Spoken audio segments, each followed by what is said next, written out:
أعوذ بالله من الشيطان الرجيم. بسم الله الرحمن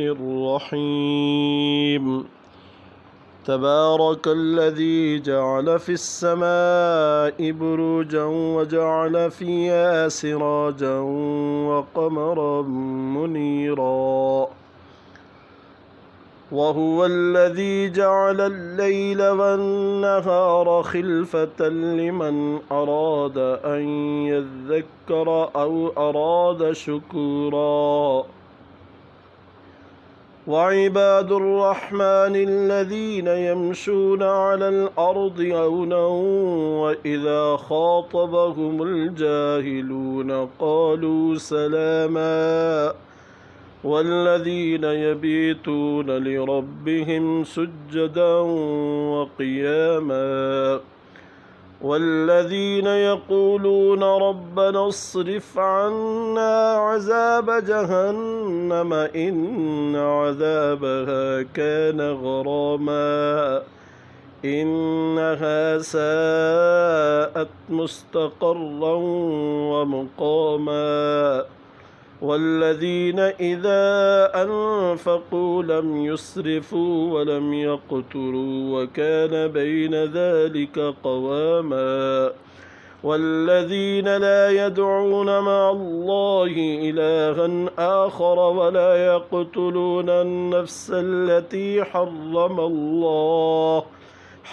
الله إلا بالحق ولا يزنون ومن يفعل ذلك يلقى أثاما يضاعف له العذاب يوم القيامة ويخلد فيه مهانا إلا من تاب وآمن وعمل عملا صالحا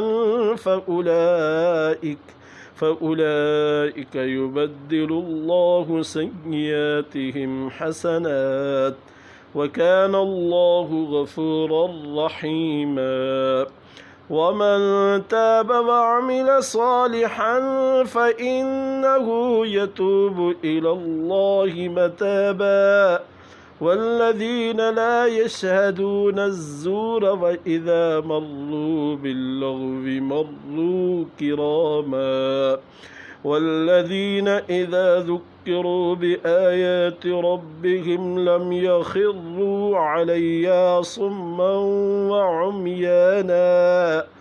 والذين يقولون ربنا هب لنا من أزواجنا وذرياتنا قرة أعين واجعلنا للمتقين إماما أولئك يجزون الغرفة بما صبروا ويلقون فيها تحية وسلاما خالدين فيها حسنت مستقرا ومقاما قل ما يعبأ بكم ربي لولا دعاؤكم فقد كذبتم فسوف يكون لزاما صدق الله العلي العظيم. حضر إن تراويح